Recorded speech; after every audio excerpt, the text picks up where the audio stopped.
Bahkan kemudian saya diancam, informasinya A1, mau dijadikan tersangka untuk kasus yang sangat tidak jelas. Berbeda kasus Sambo, kaitannya kemana? Judi online, narkoba. Itu kan mendapat backing dari Partai Coklat, kemudian judi, kemudian tambang-tambang ilegal. Semua tahu itu kan dimobilisasi untuk kepentingan dana pergerakan Pilpres. Tapi ketika urusan seperti ini sama dikejar, saya melawan.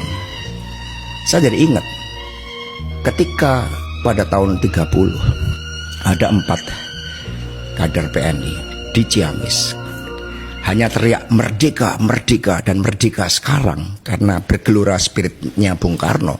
Mereka dikenakan hukuman gantung, Bung. 4 kader ini.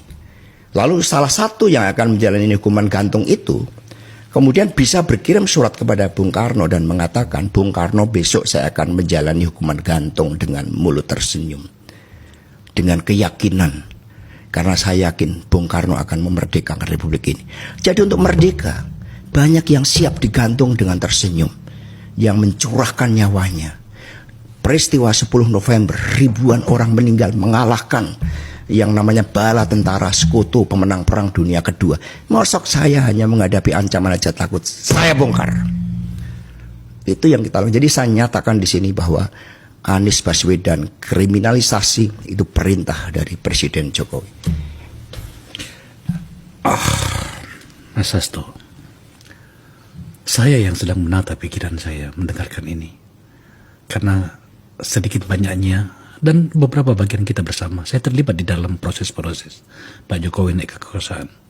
Tapi sejujurnya saya tampaknya tidak cukup siap mendengarkan semua apa yang Anda katakan ini. Ada satu kalimat yang perlu saya sampaikan pada Anda di hadapan penonton ini. Anda sadar betul menyampaikan semua ini? Oh, saya sangat sadar. Saya menyongsong badai. Sama dengan Bung Karno dulu. Ketika berteriak Indonesia merdeka sekarang dan sekarang, Bung Karno mengatakan saya dianggap gila ketika mengatakan Indonesia merdeka ketika Pasifik membara. Tetapi saya siap menuju penjara sekalipun, kata Bung Karno, karena saya yakin di dalam perjuangan untuk bangsa dan negara, satu mati akan tumbuh 1000. Itu Bung Karno yang yakin. Masa kemudian kita sebagai murid-murid Bung Karno lalu takut dan membiarkan seluruh kekuasaan ini dibiarkan hanya ambisi seorang raja yang oleh Dr. Sukidi itu dikatakan punya karakter seperti Hitler, gemar berbohong seperti Pinocchio. Itu kan kita harus berani. Kita ini punya kekuatan nurani. Republik ini dibangun dengan moral force, dengan cita-cita. Bung Karno mengatakan, jangankan sebuah bangsa, sebuah manusia merdeka, cacing saja diinjek-injek melakukan perlawanan. Oke, kalau saya dinyatakan bersalah atas proses-proses itu,